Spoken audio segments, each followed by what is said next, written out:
Salvatore Meloni, noto Doddore, nato a Ittiri 69 anni fa, ha 3 figli e vive a Terralba. Nella sua vita da imprenditore di discreto successo ha fatto un po' di tutto. Titolare di una ditta di trasporti, imprenditore agricolo e nel settore della media distribuzione alimentare. Indipendentista convinto, nel 1981, mentre i sardisti celebravano il congresso a Porto Torres, propone e fa approvare un emendamento a shock che riscrive lo statuto. Articolo 1. Il Partito Sardo d'Azione si prefigge di portare il popolo sardo all'indipendenza. Pochi mesi dopo, il 9 dicembre dell'81, viene arrestato su mandato di cattura del giudice istruttore antiterrorismo Mario Marchetti e accusato di separatismo, cospirazione, lotta armata e attentati contro i militari statunitensi. Condannato a 9 anni e 3 mesi e interdetto in maniera perpetua dai pubblici uffici, uscirà di prigione all'inizio del 90, dopo una detenzione trascorsa nelle carceri di Oristano, Nuoro, Cagliari e Pisa. In carcere fa 5 mesi e 14 giorni di sciopero della fame e quando, stremato, viene ricoverato all'ospedale San Francesco di Nuoro, prende carta e penna e presenta un esposto al procuratore della Repubblica per sequestro di persona. Nonostante l'abbia fatto condannare, Di Marchetti ha sempre avuto un'opinione positiva. Magistrato rispettabile e corretto, lo definisce, forse perché il padre è stato un poeta in lingua sarda. Appena riacquistata la libertà si trasferisce per ragioni di lavoro in Corsica, dove viene aiutato dagli indipendentisti. Nel 1994 il ritorno nell'isola e nel 1998 il nuovo trasferimento a Milano. Nell'ultimo decennio il ritorno in Sardegna e la decisione di tornare a impegnarsi in politica. È il fondatore e presidente demiurgo di un partito che si chiama Maluentu. Nell'agosto del 2008 occupa l'isola di Mal di Ventre, che dal 1972 appartiene alla società napoletana Turistica Cabras e la proclama Repubblica Indipendente di Maluentu, rifacendosi ai principi di autodeterminazione dei popoli sanciti dalla Carta di San Francisco. Fa pure stampare banconote con la sua faccia, i soldi sardi. Dopo 5 mesi dalla data di autoproclamazione della Repubblica, l'isola viene sgomberata con un blitz della Guardia Forestale e della Capitaneria. Gli indipendentisti vengono accusati di aver danneggiato l'ambiente e di aver smaltito illecitamente i rifiuti prodotti durante la loro permanenza sull'isola. Meloni ci torna, dichiarando che le leggi italiane non hanno alcun valore a Maluentu.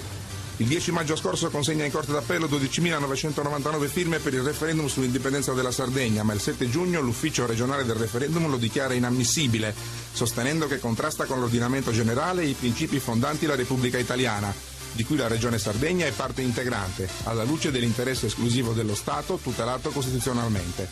Lui si ribella, quella dell'ufficio regionale del referendum è stata una decisione politica e ricorre in tutte le sedi internazionali. Nel frattempo l'ultima inchiesta per evasione fiscale va avanti, mi vogliono intimidire, dichiara dopo che gli perquisiscono la casa di Terralba. Ad agosto lo arrestano con l'accusa di non aver versato al fisco 6 milioni di euro di tasse. È solo un complotto per bloccare il nostro progetto politico, ribadisce. Inizia lo sciopero della fame e ottiene prima gli arresti domiciliari e poi la libertà. I detrattori lo definiscono un fenomeno da baraccone e un evasore fiscale seriale. Lui si difende, sono tutte falsità. E dice, mi hanno arrestato ma il mio cervello non lo possono imprigionare, nella volontà di portare la Sardegna all'indipendenza, per far sì che le generazioni future non possano più subire tutti i soprusi a cui il nostro popolo ha dovuto sottostare. Il 4 ottobre scorso annuncia una nuova svolta e presenta un movimento, Meris, che correrà alle elezioni regionali del 2014, per vincerle. Valiamo il 30%, garantisce, e giura che questa volta vincerà. Allora Meloni, questa vita è un'avventura. Che avventura è il referendum che sta lottando per far disputare? Non è un'avventura quella lì, è un diritto. È un diritto dei sardi. Per migliaia di anni nessuno ha mai chiesto ai sardi cosa volevano fare della loro vita, della loro terra o meno. Io ho incominciato la raccolta delle firme e l'ho portata come recita la legge. Ma non è un referendum consultivo che non ha nessun effetto di legge? Sì, è consultivo, ma appunto per quello l'avrebbero dovuto far fare. Ma siccome loro stanno cercando sempre di andare avanti, noi arriveremo sino al Tribunale internazionale su questo. Che speranze ha anche nel caso del referendum dovesse essere celebrato?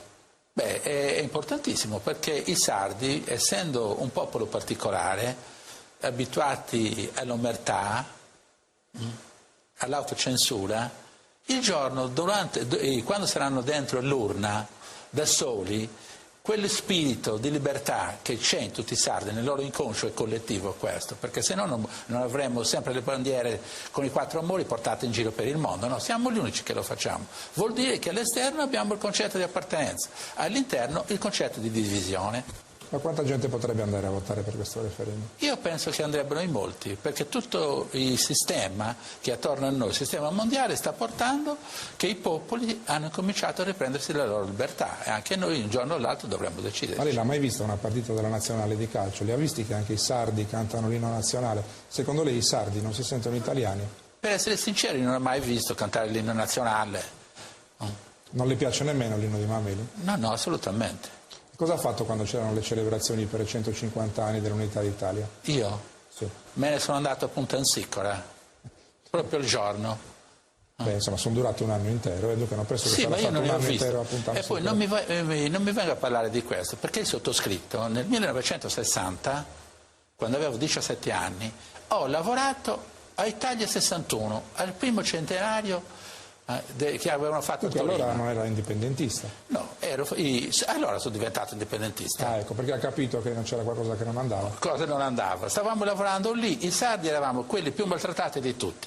C'era il padiglione del Piemonte, fatto a colonne alte 25 metri e quasi mezzo ettaro di costruzione. Il padiglione sardo, che sarebbe in teoria quello che aveva fatto e contribuito all'indipendenza dell'Italia e alla sua costruzione, era un piccolo padiglione dove c'erano 3 canestri, 2 tappeti e basta, finito. Poi ci torniamo ai suoi ricordi. Ma come mai questo referendum l'ha proposto da solo, senza le altre forze indipendentiste? No, io questo qui... Beh, non so, per esempio IRS, Sardegna Nazione, compagnia Questo bella referendum non c'era. è incominciato esattamente 3 anni fa a Lodine, quando dovevamo fare le prove a Lodine, a Morgongioli e a San Nicolò d'Arcidano, che erano 3 comuni piccoli di orientamento politico. A Lodine c'era un sindaco indipendentista, ad Arcidano uno dell'UDC, diciamo così, e a Morgongioli uno che era mezzo sardista e mezzo riformatori e altre cose. Per cui proprio il giorno venne arrestato il sindaco di Lodine. Insomma, è una cospirazione, vi arrestano tutti. Non ci arrestano, non c'è lo spazio per tutti.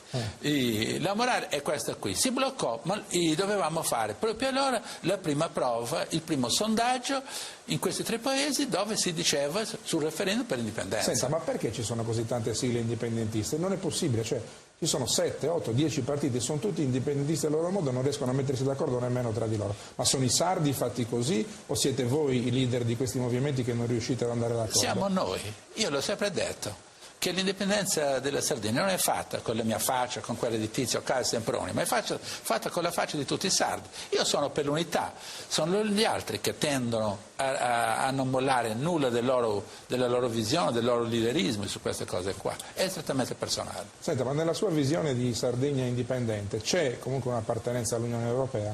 Sì, infatti. Questo è il vostro nuovo simbolo.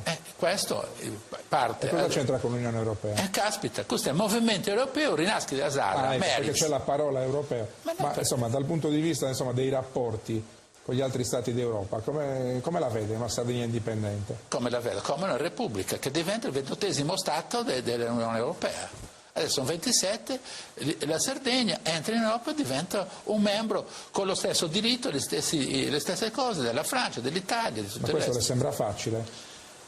Per esempio i dipendenti pubblici sardi, quelli che lavorano per il governo italiano, per lo Stato italiano, dall'oggi al domani cosa farebbero? Come cosa farebbero? Perché la Sardegna, qui se mi permette andiamo a smentire tutta questa storia qua. Io quando sento queste cose qua mi sembra che vivo nel Medioevo.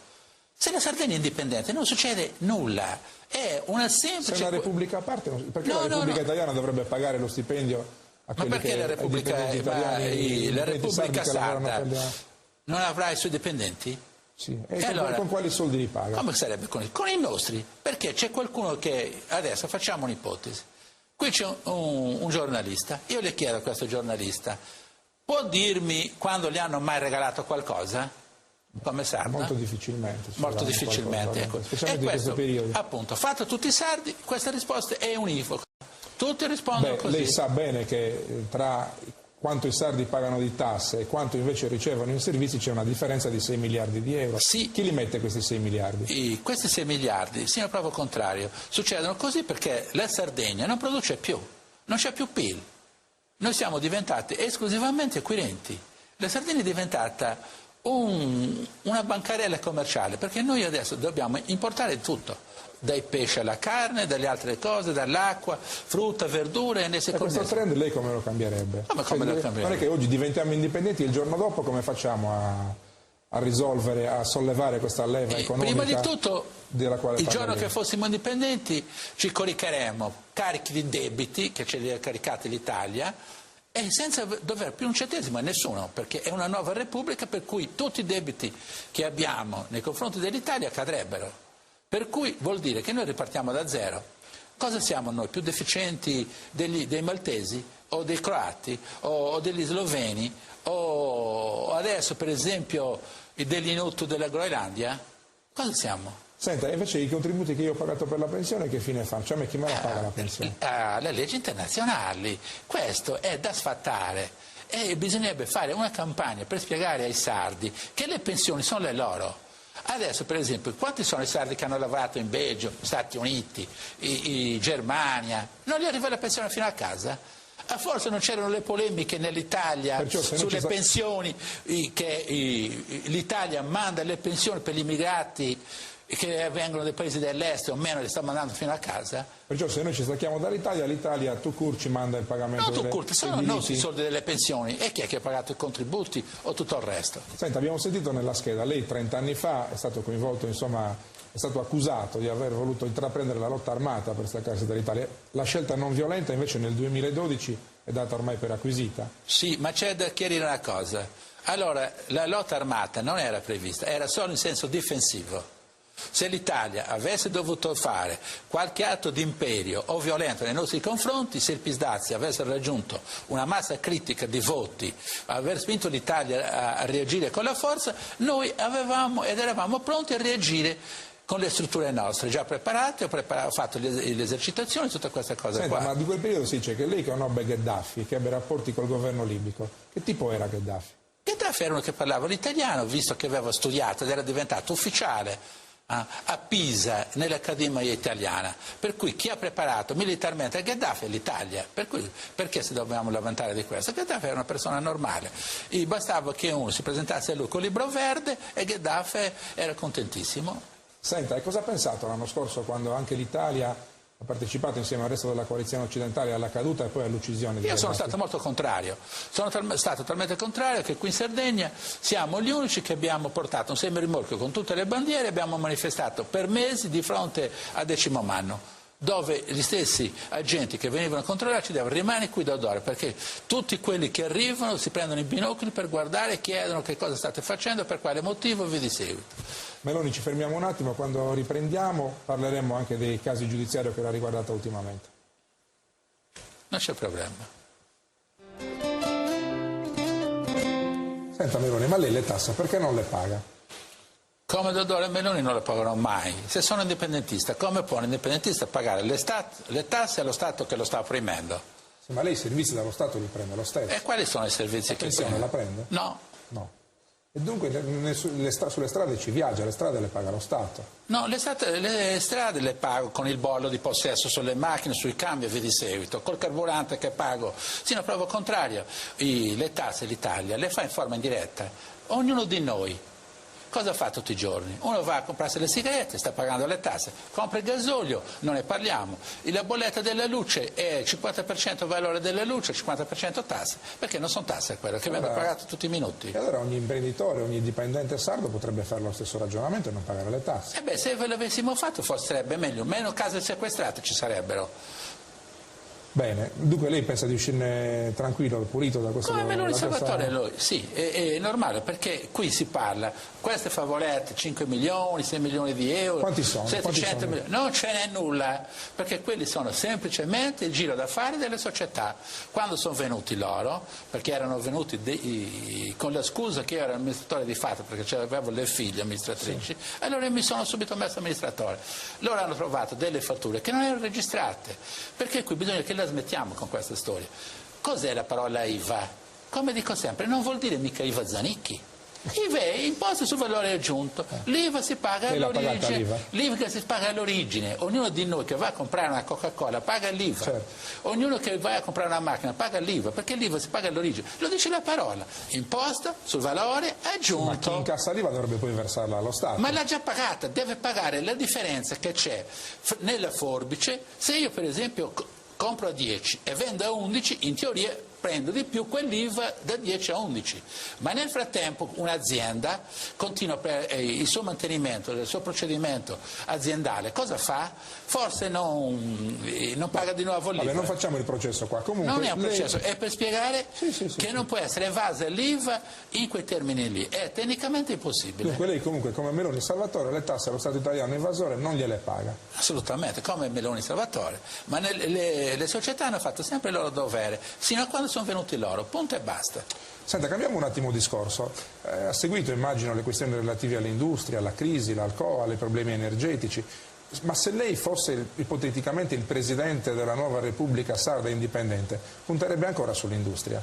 No, sull'industria in questa maniera del Sardegna? Ma assolutamente no, è impossibile. Dunque potrebbe esistere una Sardegna senza industria e senza le buste paga che l'industria dà. Ma qui noi, per esempio, se dobbiamo fare 1000 buste paga e rinunciamo a 3000 buste paga, che senso ha? E chi ce le dà queste 3000 buste paga? Da quale settore possono arrivare? In tutti i settori, la Sardegna è tutto da fare.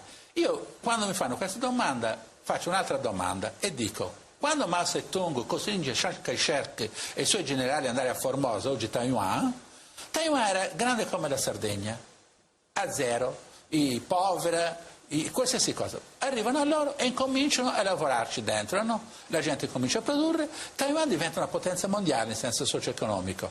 La Sardegna... con i lavoratori sfruttati però, con i lavoratori che vengono sottopagati. Ma Taiwan io sto parlando di 45-50 anni fa, non sto parlando di oggi. Io sto parlando, la Sardegna, noi abbiamo un territorio che è enorme per 1.600.000 abitanti. Io che ho vissuto una parte dell'era sarda, quando è cominciata l'industrializzazione, ma da un posto di privilegio, facevo i trasporti. Ma chi è che di voi si ricorda di com'era la Sardegna? E vorrei chiedere a un tecnico, a un commercialista o un economista se si ricorda come girava la Sardegna quando c'erano le barbabietole, i pomodori, le vigne dappertutto. Quanto era il giro da fare e sviluppava i soldi che c'erano da noi. Dunque una Sardegna secondo lei che dovrebbe tornare di più al rapporto con la terra, a un'economia basata sull'agricoltura. Ma tutte le grandi nazioni, le nazioni più forti, sono quelle che hanno l'agricoltura più forte. Ma ci dimentichiamo che il credito agricolo, una delle massime banche mondiali, è fatto dagli agricoltori francesi. Certo. I farmaci americani, che sono a malapena il 3,8%, detengono il 40% del potere. Senta, invece del mercato dell'energia, di Enel, E.ON, Terna, cosa ne pensa? Si è fatto una sua idea? Cosa farebbe in alternativa? Ma la Sardegna, la storia sull'energia in Sardegna è molto complessa, perché qui sono venuti sempre in un senso di rapina, perché le centrali elettriche erano quasi tutte private. Fuori anche quelli dell'Enel, ci siamo dimenticati di questo. Per esempio, quando si chiamava Alsa, Alluminio, c'era la loro centrale elettrica. Come le loro centrali elettriche c'erano a Ottana, come la centrale elettrica c'è a Porto Torres. E cioè, la morale di tutto questo è che noi siamo scordinati su tutto il settore energetico. L'Enel, cos'è l'Enel? L'Enel Malterna nasce come una succursale dell'Enel perché c'ha le reti, diventa possessore ma sempre dello Stato. Senta, invece sulla continuità territoriale, sia quella aerea che marittima, che idea si è fatta? Ha visto che per esempio la Regione ha fatto la flotta sarda? Sì, ma io vi siete dimenticati che ho presentato un piano dove avevo proposto la famosa compagnia popolare marittima. Avevo detto così, la SFIRS, c'era stata anche una riunione, fa una società per azione di 200.000 euro di capitale, oggi che l'euro, l'indomani mattina fa una proposta di un aumento di capitale di 100 milioni di euro all'azionariato popolare. I sardi, tutte le famiglie sarde avrebbero potuto creare e comprare le azioni. Non sarebbe stato l'ennesimo carrozzone? No, no, chi la gestisce poi? No, i cittadini. I cittadini, ci vorrà poi un consiglio di amministrazione, ma certo, ci vorrà votano e lo mettono. Non poteva essere un carrozzone. Vedendo come votano i sardi, insomma, qualche dubbio non se lo mette. Bisogna che le mettiamo con questi sardi qua, i sardi là. Sì, la prova contraria, i sardi quando sono fuori da qui non siamo mica più cretini. I sardi presi in forma singolare, ognuno è un cranio. E qui Dunque è contento di come hanno votato i sardi nelle ultime elezioni, nelle penultime, nelle terzultime? Secondo lei hanno votato da popolo maturo? No, da quel lato in Sardegna si vota sempre in forma matura, perché non c'è il concetto di appartenenza, non c'è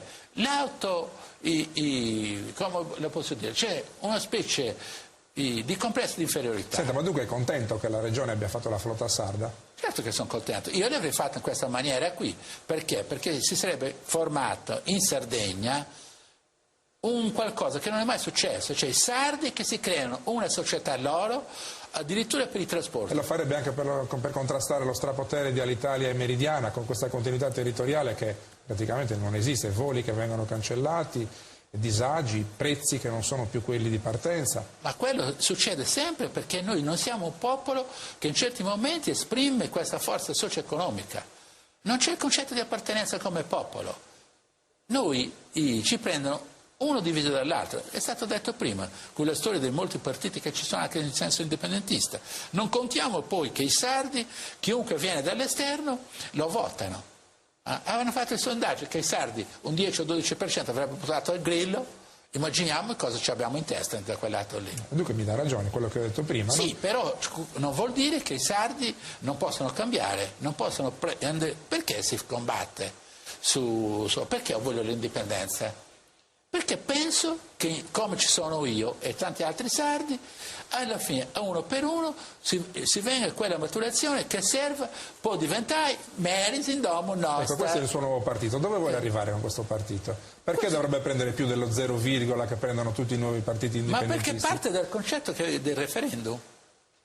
Il referendum venne fatto perché andando a votare solo con la richiesta, sei d'accordo in base al diritto nazionale delle Nazioni Unite al raggiungimento del risultato del popolo sardo con l'indipendenza? Sì.